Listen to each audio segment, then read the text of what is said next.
Olá, obrigado por você estar conosco no Biografias. Eu tenho certeza que você não é do tipo que interrompe a realização de uma meta, de um objetivo, por causa de um obstáculo. Mas você conhece gente que é assim, eu também. Por isso, nosso convidado de hoje, nosso biografado, tem uma história de superação linda.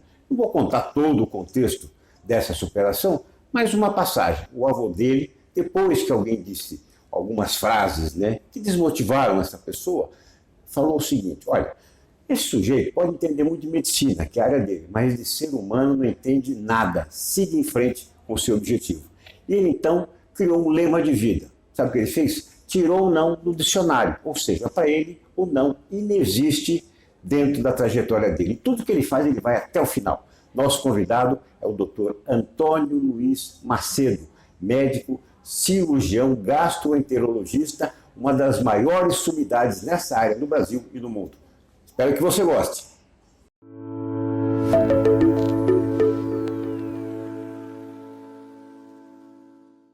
Doutor Macedo, quero agradecer demais essa participação, principalmente, doutor Macedo, porque a gente sabe, respeita muito a sua participação, um gastroenterologista respeitadíssimo no Brasil, no mundo. Então, obrigado pela confiança de participar conosco. Muito obrigado, uma boa tarde, eu que agradeço, tenho a honra de poder conversar com vocês. Ok. Doutor Antônio Luiz Macedo, eu queria que o senhor contasse primeiro sobre a infância. Aonde o senhor nasceu, como era essa casa, os pais, havia irmãos, médicos na família? Eu nasci em São Paulo e na maternidade de São Paulo. Naquela ocasião eu morava na Aclimação, um apartamento na Aclimação com meus pais. A minha irmã nasceu um ano depois. Nós mudamos para Alameda Jaú, um apartamento na Alameda Jaú. Ficamos mais um ano na Alameda Jaú, depois mudamos para uma casa na Diogo Moreira, que é perto da atual Faria Lima. Aí depois disso, em 1955, nós mudamos para Conselheiro Torres Homem número 51, no Jardim Paulista, que foi a casa definitiva da minha infância. Naquela ocasião eu tinha 5 anos, nós mudamos para essa casa, onde eu convivi com a minha irmã, com meus pais, meu pai e minha mãe, e com um irmão que nasceu em 55. Então nós somos 3 irmãos. Perfeito. O Roberto, a Ana Maria e eu. Perfeito. E alguma tradição da medicina na família, doutor Macedo? Zero. Puxa. Não tinha nenhum médico na família, nada. Mas eu desde criança queria ser médico. Perfeito. E o que despertou esse interesse? É uma aptidão natural, sabe? Eu tinha muita facilidade com as mãos, eu sou ambidestro. Então, por exemplo, na minha família só tem um ambidestro, que é o meu netinho Pierre. Olha que bacana. Ele é o único que é ambidestro. Ele tem 5 anos e é completamente ambidestro. O resto ninguém é ambidestro. E o ambidestro, na cirurgia, leva muita vantagem. Muita vantagem. Então, eu tinha um sonho de um dia ser cirurgião, mas isso quando era criancinha, né? Então, meu pai falou assim: não, você estuda, vê o que. De repente você quer fazer outra coisa, tudo. Mas sempre tinha um certo embrião dentro do meu cérebro dizendo: você vai acabar sendo cirurgião. Puxa, que bacana. Doutor Antônio Luiz Macedo, obviamente que esse é um pai, pelo jeito, né, que enxergava, né, além da montanha, porque muitas vezes os pais, naquele momento, naquela época em especial, direcionavam carreiras dos filhos. Então ele passou para o senhor essa opção de escolha na carreira. Sim. Dê tempo ao tempo. O encargo era meu. Quer dizer, quem ia fazer a decisão seria eu, com certeza. Muito bacana. Muito bem. Pelo que a gente conhece da sua história, aos 12 anos tem uma passagem muito interessante, muito importante, né? E que criou, né, uma marca, né, ou um marco na sua trajetória. Então, gostaria que o senhor contasse para o nosso companheiro aqui, a companheira que acompanha o Biografias. Então, vejam bem, eu sempre gostei de andar a cavalo. Até, vamos dizer assim, mesmo recentemente, eu andei a cavalo até 2008, 2009, depois começou a ser muito risco pelas mãos, e eu abandonei o esporte. Mas eu cheguei a ser um bom cavaleiro de adestramento, participei dos Jogos Pan-Americanos de Winnipeg em 99, fui com um grande amigo, Dr. Jorge Ferreira da Rocha, na França, competi em 2005, numa prova muito importante na França. Mas depois de 2009 eu parei com tudo, porque começou a ficar muito perigoso cair de um cavalo e quebrar uma mão, ou quebrar um braço, e aí iria atrapalhar violentamente a profissão. Acontece que, sabe, a criança que é, vamos dizer assim, uma criança meio voluntariosa ou com ideias próprias, como era eu, que já queria ser cirurgião, queria ser isso, queria ser aquilo, vai querer fazer logo o melhor. Então vamos montar cavalo mais bravo, cavalo mais violento, Puxa, tudo. Né? quer dizer, essa marca do melhor já acompanhava desde a infância. Desde a infância. E é igualzinho o meu netinho. Olha que Ele espetáculo. não sabe tirar segunda nota na escola e fica nervoso, Olha, parabéns. fica bravo, Muito fica bom. chateado. Então, eu tinha que ser sempre o número 1. Bom, aí um belo dia eu acabei recebendo o prêmio por querer ser o número 1. Eu caí do cavalo, machuquei bastante o meu rosto, fiquei uns dias lá na casa do meu avô e da minha avó, porque meu pai e minha mãe ficaram muito chateados com isso, acharam que eu não podia ter feito isso escondido, sei lá e tudo. Aí eles cuidaram de mim e tal, e eu percebi que o rosto ficou completamente distorcido. Foi aí que nós fomos uma série de médicos e tal. Tinha um médico clínico do Hospital das Clínicas, o Dr. Luiz Longo, muito bom, deu cortisona e tudo, não resolveu, porque não era uma virose, era um trauma mesmo, né? E veio um neurocirurgião, que era considerado uma sumidade na época, que na época falou que, assim, olha, isso acaba perdendo os dentes do lado direito e acaba danificando muito a vista do lado direito. Eu falei, mas eu vou ser cirurgião quando crescer. Mas qual é a tua profissão? Né? Cirurgia é muito difícil, você tem uma visão muito boa, precisa ter mão muito boa. Assim, a mão já está aqui, a mão é boa mesmo. A visão, infelizmente, eu vou ter que cuidar dela, eu não vou deixar acontecer nada com a minha vista, né? Vou sempre usar óculos, mesmo que não precise, para proteger tudo. Não é, menino, mas pense em outras profissões e tudo. E coisa. Que Aí banho de água fria. Fiquei meio chateado, porque, na realidade, nunca meus pais me negaram nada. Então, a palavra de ordem era aquilo que eu queria fazer. Meus pais estavam sempre de acordo com isso. Eram pessoas simples, não eram pessoas ricas e tudo, mas faziam o possível para me ajudar a fazer as coisas. Aí cheguei em casa, contei para o meu avô Ladeira, estava realmente chateado. Meu avô Ladeira chegou e falou assim, olha, esse homem pode ser um grande cirurgião, grande neurocirurgião e tudo, mas de gente ele não entende nada. Então, toca a sua vida, vamos fazer o melhor possível, protege essa vista da melhor maneira possível, tanto que eu sempre dormi com a vista tapada, para não ter o risco dela estar aberta à noite e uma fronha, um gesto abrupto, vai atender um telefone, bate e pode danificar a visão. E o meu oftalmologista, que é o professor Rubens Belfort Matos, puxa, maravilhoso. que é um espetáculo, uma maravilha, sempre falou, sua vista é perfeita. Eu me operaria com você o dia que fosse necessário, porque você enxerga muito bem. A vista direita enxerga tanto quanto a vista esquerda. Quer dizer, ao longo dos anos, eu protegi essa vista mais do que eu protejo a minha vida, entende? Quer dizer, ela é o meu seguro de vida, essa vista. Se acontecer alguma coisa com ela, eu acabei a profissão. Então, ela é muito protegida. E deu sempre certo, porque eu pude fazer a minha faculdade, pude ser cirurgião, pude acabar operando esse senhor.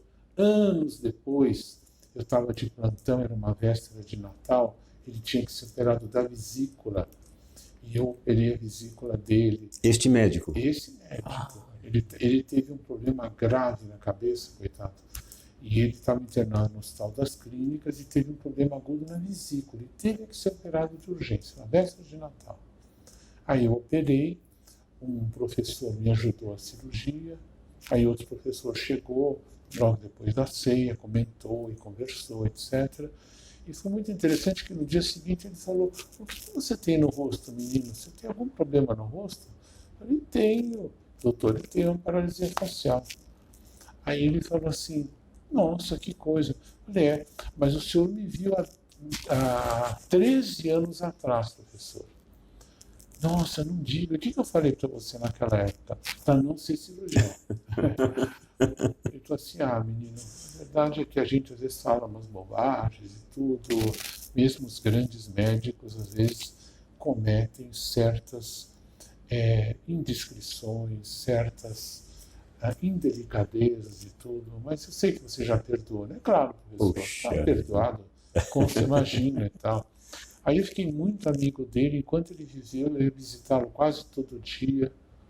Fiquei muito amigo dele. E ele se mostrou uma pessoa muito delicada, uma pessoa muito agradável.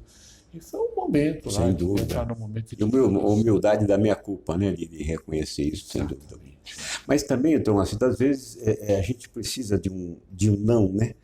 Para ter um motivo para enfrentar aquilo, né? Nem sempre, mas tem pessoas que precisam disso, tenho certeza que isso aumentou ainda mais a sua convicção. Mas me chama a atenção, primeiro, né, pelo fato de o senhor ter tido esse acidente com o cavalo e não deixar de praticar o esporte, ao contrário, se tornar eu só não monto hoje porque eu tenho muito respeito pelos doentes que estão com cirurgia marcada comigo. Eu não me sentiria bem de ter que operar amanhã uma senhora que a vida dela depende do que eu vou fazer, e hoje eu vou andar a cavalo e quebro a mão. Perfeito, perfeito. Porque aí o doente fala assim, mas meu Deus do céu, um médico dessa qualidade e importância vai cair de um cavalo e quebrar a mão? Como é que ele pode andar a cavalo? Isso é uma irresponsabilidade se eu fizer. Perfeito. Bom, o senhor sabe que eu fui repórter esportivo e eu me lembro muito bem do Cláudio Cano, um dos maiores mesatenistas que nós tivemos, que faleceu um dia antes de viajar para uma Olimpíada num acidente de moto, né? Ou seja, efetivamente, o senhor se lembra, né? Infelizmente, ou seja, né, praticou algo, né, que talvez desse prazer, mas que não deveria ser adequado. Olha que legado importante do Dr. Macedo. Primeiro, ele dorme com os olhos tapados, ou seja, é um investimento na carreira, naquilo que faz, que você tem que aprender com isso. Se você tem um objetivo, você tem uma carreira, preze ao máximo. Né? Se for dieta, se for comprometimento, se for conhecimento, se dedique ao máximo, abrindo mão, muitas vezes, de alguns prazeres e algumas facilidades em prol daquilo que você busca e idealiza. E isso, olha, em respeito ao outro, ao próximo. Né? Então, ou seja, o doutor Macedo abre mão de algo que lhe dá prazer e no qual, efetivamente, né, ele compete, se tornou até um esportista, né, em nível competitivo, justamente em prol do paciente dele. Então, isso é muito importante. Obrigado por transmitir isso para a gente, doutor Macedo. A cirurgia, ela depende de um porte físico muito especial, ou seja, você não pode cansar o ombro, cansar a perna, cansar o pescoço, você tem que estar bem preparado fisicamente. Você tem que ter uma mão suave a ponto de você sentir o tecido na ponta dos seus dedos. Então, quer dizer, a pinça que você está usando, ela tem que ser a extensão da sua mão. E eu sempre ensino e insisto com as pessoas que vão aprender comigo que cada tesourada, corte de tesoura numa área nobre do organismo, não pode passar de décimos de milímetros. Então, você dá uma tesouradinha, vê o que aconteceu. Dá uma tesouradinha, vê onde é que você está chegando. Vê a cor do tecido que está embaixo da tesoura, se é um vaso, se é uma artéria, se é uma estrutura importante. Então, isso é fundamental. Isso você só desenvolve ao longo dos anos. Ninguém nasce sabendo isso. E o peso que você tem que colocar nos tecidos é muito pouco. Você nunca pode se derrubar sobre um paciente, pesar a mão nos tecidos e nos órgãos do paciente. Quer dizer, o cirurgião, ele é tanto melhor quanto mais delicada e mais hábil for a mão dele. Cirurgia é inteligência, visão, saúde corporal e física. Você não pode ficar nervoso numa cirurgia de jeito nenhum. E mão. Porque a mão que dá um ponto numa veia, que você der meia rasgada, o doente morre. Você está operando um câncer de pâncreas. Você resseca a veia desse doente, porque frequentemente o câncer de pâncreas envolve uma veia importante, que é a veia do intestino. Você é obrigado a retirar um pedaço da veia. Aí você tem que fazer uma costura numa veia que ela é tão delicada quanto se fosse um celofane. Se você fizer um ponto grosseiro e puxar, você já rasga e acabou. Não dá mais para consertar. Então, para você ter esta calma e essa tranquilidade, e é uma coisa que você não nasce com isso. Você desenvolve a calma, desenvolve a tranquilidade e te retira a ansiedade. Perfeito. A ansiedade mata o cirurgião, mata o médico e mata o doente. A ansiedade mata a humanidade. A pessoa ansiosa, ela não pode nem entrar numa sala de cirurgia. Muito bom. Independentemente da sua profissão, adapte esse legado, esse conhecimento que o doutor Macedo nos passa agora para a sua vida e carreira. Muito bem. Doutor Macedo, vamos falar um pouquinho depois desse condicionamento emocional, físico, que é determinante, até pelo volume, né, de cirurgias que o senhor realiza. Mas no início de carreira, em especial na área médica, são anos, né, de dedicação, de estudo, até que efetivamente as coisas comecem a acontecer. Houve algum contratempo, houve algum ponto de superação nesses anos de estudo, de universidade, que o senhor teve que enfrentar para seguir adiante? Não. Sempre tive muita boa vontade, muito boa vontade dos colegas, boa disposição dos professores, dos colegas. E o indivíduo que é do bem, ele vê uma pessoa jovem se dedicando, estudando, operando direito, fazendo as coisas direito, ele acaba dando uma força para essa pessoa acompanhar essa pessoa ir para frente, entende? Então, por exemplo, no início da carreira, até agora é meu amigo, eu tive o professor Silvano Raia, grande cirurgião que me ajudou muito. Eu tive o Dr. José Ferrer, que era presidente do Einstein, que me deu meu primeiro consultório, sala 387, no terceiro andar do Albert Einstein. Que espetáculo. Era o primeiro consultório da minha vida, foi no Albert Einstein, que o Dr. José Ferrer me conseguiu, em 1978, nos idos de 78. O Einstein era um hospital pequenininho, e lá que eu comecei, vamos dizer assim, a fazer cirurgia mais frequentemente. E naquela época o Hospital Einstein ele não era um centro de cirurgia de aparelho digestivo, de câncer grande, era um hospital pequeno. E graças a Deus, com o nosso esforço e tudo, a coisa foi melhorando, até tornar um hospital. Sem dúvida. E com as referências médicas, né, que efetivamente tornaram, né, o hospital essa potência. Efetivamente, nós estamos falando desse condicionamento, dessa entrega, como o senhor já deu alguns parâmetros. Em 1963, eu era aluno do Colégio São Luís. Aí, montaram na rua Bela Sintra, um pouquinho na frente do Colégio São Luís, mais para adiante, próximo da rua da sinagoga, quase na esquina, numa garagem antiga, montaram a primeira escola de musculação do Brasil, chamado Clube Atlas, que pertencia a um rapaz que eu tenho muita saudade, chamado Jovino Monteiro. Eu fiquei aluno e comecei a fazer musculação em 1963 e faço musculação até hoje.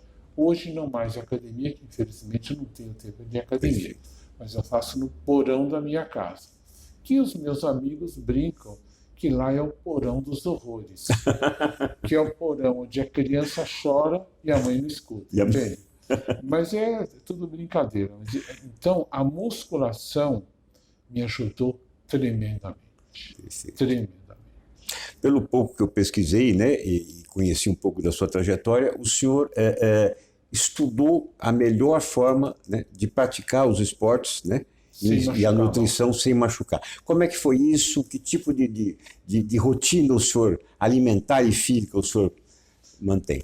A rotina alimentar é uma rotina que os grandes nutrólogos de hoje eles indicam. Eu tenho um grande amigo que é o Dr. Paulo Musi, que é um grande nutrólogo, e a rotina que ele indica é o seguinte: proteína, legumes e verduras e muito pouco carboidrato.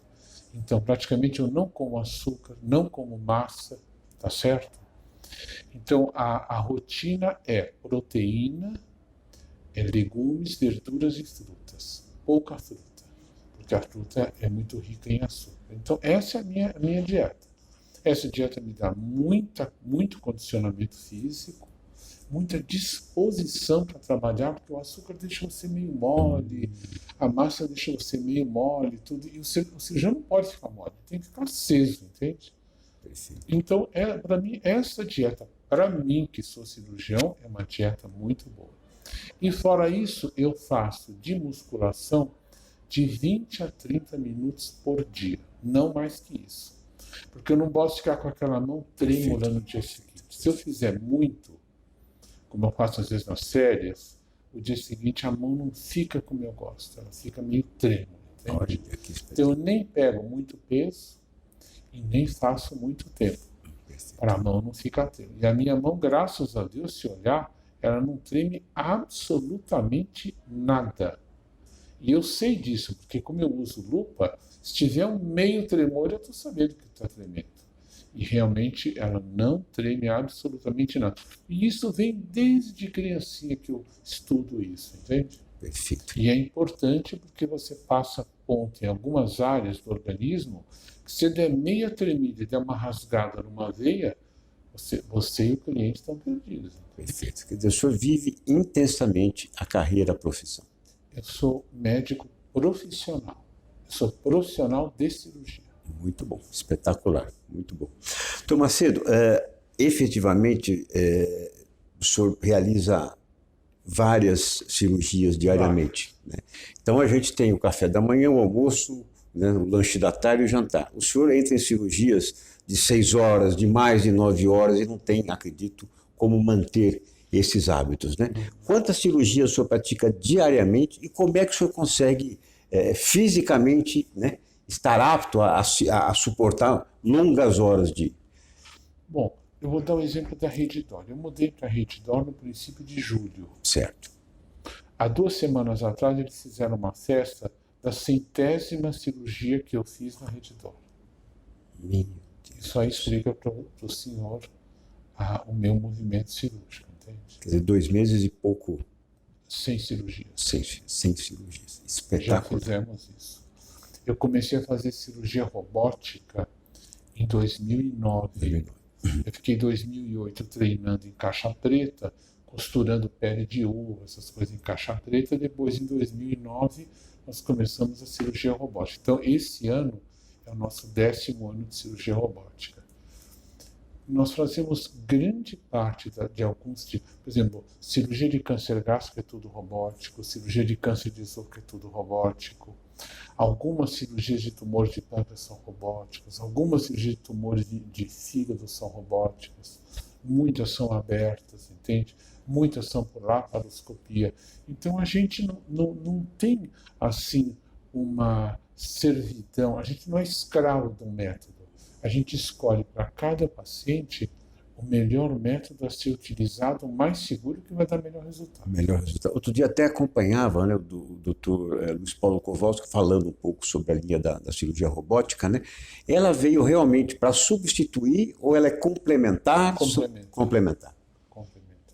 A robótica você pode usar no sentido que ela dói menos, ela traumatiza menos, porém, se o doente tiver uma doença muito avançada e que exista algum risco na cirurgia, tem que ser aberta mesmo, porque a cirurgia aberta não é o robô que mexe, é a sua mão que vai direto mexer. Na robótica, é a minha mão que mexe nos joysticks, os joysticks transmitem para os instrumentos o que eu estou colocando na minha mão. Porém, não é igual a minha mão trabalhando lá de jeito nenhum. No bisturi. Quer dizer, se é um caso difícil, a gente sempre abre, entende?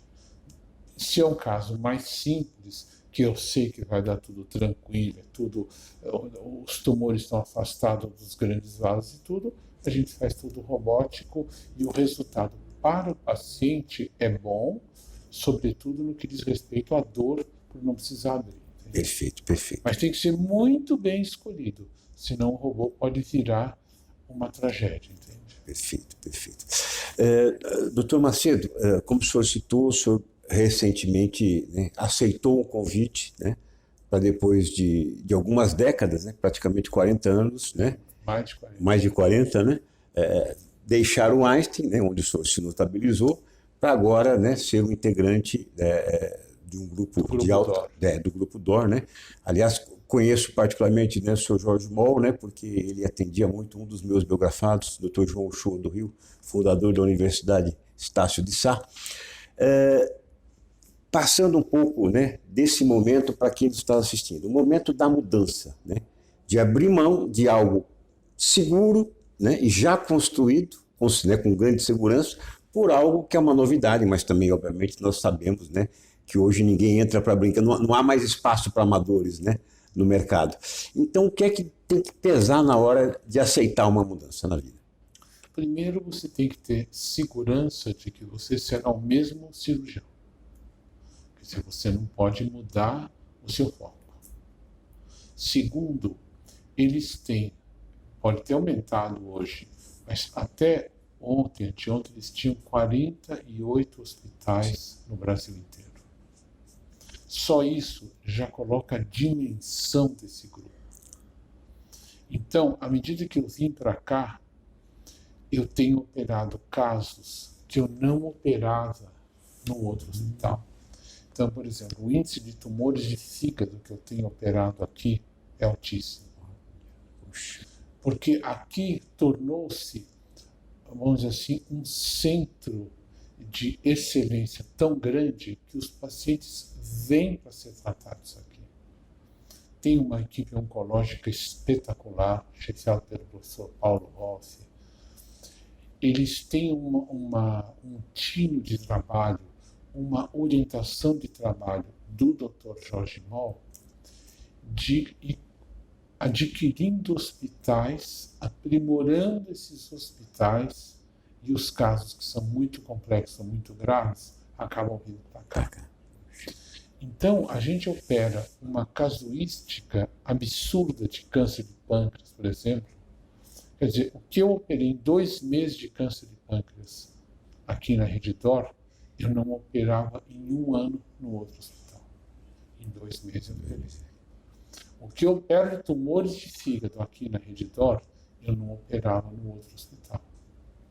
Porque aqui, na realidade, além de trabalhar duro, passar visita, etc. e tal, eu sou uma fonte de encaminhamento dos doentes para os oncologistas, e os oncologistas são uma fonte de encaminhamento dos doentes para mim. Então, é um outro tipo de medicina. É uma medicina de muito alto padrão, certo? Que não tem dúvida, não tem medo de pegar casos quase que impossíveis de colocar para tratar. Entende? Quer dizer, é um momento gostoso que você está vivendo na tua carreira. É um momento maravilhoso. E eu acho que quem não muda de vez em quando começa a ficar na solidão, no esquecimento, etc. Quer dizer, a gente não pode parar. A gente tem que estar estudando direto e cada vez melhorando ainda mais os resultados, entende? Muito bom, excelente. Mais um pedaço desse legado que você nos passa. Então, Macedo, sabemos também, né, que com a sua respeitabilidade, presidindo e participando das principais entidades, né, da medicina especializada nacional e internacional, você também é o médico, né, das personalidades, né, dos grandes destaques, Hebe Camargo, Fausto Silva, grandes pessoas passaram por aqui. E recentemente, né, um caso, né, de grande repercussão nacional do presidente Bolsonaro. Aliás, contar para quem nos assiste, né, que você, né, honrosamente operou a minha filha, né, um pouco antes do presidente Bolsonaro, na quinta ou sexta-feira, uma sexta-feira, né? Na sexta-feira, na quinta-feira à noite, eu fui buscá-lo. Perfeito, isso. Então foi na sexta. Era o dia 6 de dezembro. Isso. 6 de setembro de 2018. 18, perfeito. Aí, no dia 7 de setembro, nós trouxemos ele naquele avião que que foi conseguido pelo Dr. Meyer Nigri. Ele que conseguiu. Quer dizer, eu não fui lá através do Einstein. Eu fui lá porque a família mandou me chamar. E o Dr. Meyer Nigri, que era conhecido deles, facilitou a minha ida para lá e arrumou o avião que trouxe o presidente para cá. E aí, no dia 12 de setembro, eu operei daquela peritonite terrível, que aí nós ficamos a noite inteira operando, tirando pus, lavando, tudo direitinho. Né? Aí ele ficou mais uns 20 dias internado e teve alta naquela ocasião. Naquela ocasião, perfeito. Efetivamente, a gente conhece um presidente Bolsonaro, né? Competitivo, agressivo, dentro do que, né, a política exige hoje de se comportar. Que Bolsonaro o senhor conheceu, que nós que não acabamos não tendo essa oportunidade justamente por não ter uma proximidade? Olha, uma pessoa extremamente correta, de uma honestidade que não dá para ninguém ter mais honestidade do que ele. Uma pessoa extremamente educada, simples, tranquilo, bom papo, inteligentíssimo, entende? Só vou dar um exemplo. Na quinta-feira passada, ele me convidou para jantar com ele e com os generais e o time dele no 2º Exército. Então, era um prédio do 2º Exército que fica na Abílio Soares, número 130, que é um prédio que só tem patentes do Exército. Então é um prédio simples, mas muito bonito, muito bem arrumado. Serviu um jantar maravilhoso.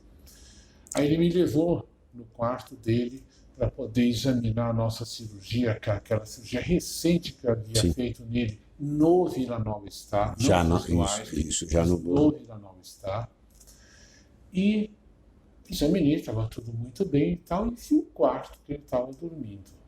Um quarto simples, pequeno, uma cama só. Instalações do Exército. Instalações decentes, limpíssimo, bonito e tal, mas nada de suntuoso, como seriam esses grandes hotéis nossos de São Paulo, que qualquer outro presidente, a não ser o grande Bolsonaro, iria pegar um hotel Hyatt, Radisson, qualquer um desses hotéis assim chiquíssimos, pegar uma suíte presidencial, certo?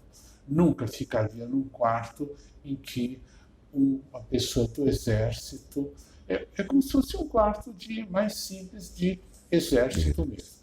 E ele estava nesse quarto. Nós descemos, comemos um jantar maravilhoso que o Exército fez para nós, mas tudo coisa simples, quer dizer, um churrasco gostoso, uma comida gostosa, mas tudo no padrão militar. Bem militar mesmo. Um jantar extremamente agradável, só gente simpática, gente educada, gente fina, ninguém falando mal da vida de ninguém, entende? Então, realmente, conviver com o Bolsonaro é uma delícia, entende? Ele é extremamente educado, fino, brincalhão e tudo, entende? Esse é o Bolsonaro que nós não temos a oportunidade de conviver e, obviamente, né, ele tem que depois interpretar os papéis que ele representa como presidente e tudo. Né? Esse a gente conhece, né? Perfeito, e aposta que efetivamente o Brasil, né, vá adiante com ele. Então, Macedo, estamos infelizmente encerrando nossa conversa. Um momento para reviver que o senhor gostaria, né, de estar lá novamente e um momento para esquecer na sua trajetória. Na minha trajetória, eu reviveria quase toda a minha vida. Eu tive uma vida muito feliz. Deus me ajudou muito na vida. Amém, que bom, que bom. Muito, muito bonito isso. Para esquecer os desastres que eu tive na vida, né? Rosto, às vezes uma briga chata que aconteceu e tudo, mas se a gente colocar no cômputo, na somatória, foram tantos momentos bons, tantas emoções, como diz o nosso rei, né, que eu sou um homem feliz. Que bom, que bom. Eu tenho certeza que o senhor é do tipo que, com os problemas e os erros e as dificuldades, sempre tira um bom proveito para crescer. Né? Muito bem. Um lema de vida eu até já entreguei aqui, que é aquele, né, de tirar a palavra não do dicionário. Mais algum lema de vida que o senhor procura aplicar no seu dia a dia? O não existe, em primeiro lugar. Segundo lugar, é uma atitude positiva perante a vida sempre. Não reclamar das coisas. Às vezes eu vejo cirurgião operando um doente. Ai, é gordo, tá difícil, não sei o quê, eu não mereço, não sei o quê. Não reclame dos doentes. Porque você, se estiver reclamando, você está revelando a sua incompetência. Não que o doente é gordo, você que é incompetente. Então, vai até o fim. Lute mesmo. E se precisar ficar 16 horas sem comer, aprenda a ficar 16 horas sem comer. Quando os americanos atravessaram o norte da França para ir até as Ardênias, na Segunda Guerra, eles ficaram quase que uma semana sem comer absolutamente nada. Então, um dia sem comer não mata ninguém. Eu sempre penso assim. Então, às vezes o senhor me fala, mas você começa uma cirurgia cedo, vai acabar 7 horas da noite, como é que você vai almoçar? Não almoça. E se não puder jantar? Não janta. Tem tanta gente de rua que não almoça e não janta 2, 3 dias. A gente que come, bebe bem, está sempre bem alimentado, tudo. Será que não aguenta ficar 12 horas sem comer? 16 horas sem comer? Só se não for uma pessoa com fibra. A pessoa com fibra, ela faz qualquer sacrifício necessário. Muito bonito, muito bonito. Bom, mensagens foram muitas, né? E eu deixo aqui, né, a oportunidade de uma mensagem final, diretamente, né, para quem nos acompanha. Que palavras o senhor deixa para a gente encerrar essa conversa? Eu sempre falo o seguinte: goste do que você faz, primeira coisa. Não reclama da vida. Procure fazer sempre o melhor. E procure aprender sempre. Às vezes uma pessoa jovem vem ajudar uma cirurgia, dá uma dica, aprende. Vem uma pessoa mais velha, dá uma dica, aprende. Você pode nem usar, mas fica atento para ver se não é uma coisa importante. Então, aprenda com todo mundo que te cerca. Isso é um dado extremamente importante. Muito bem. Quer dizer que todos têm um bom recado, um bom aprendizado para nos passar. Às vezes a enfermeira te dá uma ideia de um curativo diferente, o anestesista a ideia de uma abordagem diferente, o infectologista como é que tem que alimentar o teu doente. Então, você não é sozinho. Nenhum homem no mundo é uma ilha por ele mesmo. É sempre um ponto e cercado de outros em volta, entende? Muito bonito. Dr. Antônio Luiz Macedo, olha, está ligado ao Vila Nova Star, o Hospital da Rede D'Or, um dos principais gastroenterologistas do mundo, né? E Deus nos deu o orgulho de tê-lo, né, como brasileiro. Quero agradecer demais a sua participação, parabéns pela trajetória, pela história, e o Biografias está aberto aqui para receber novamente. Muito obrigado. Muito obrigado.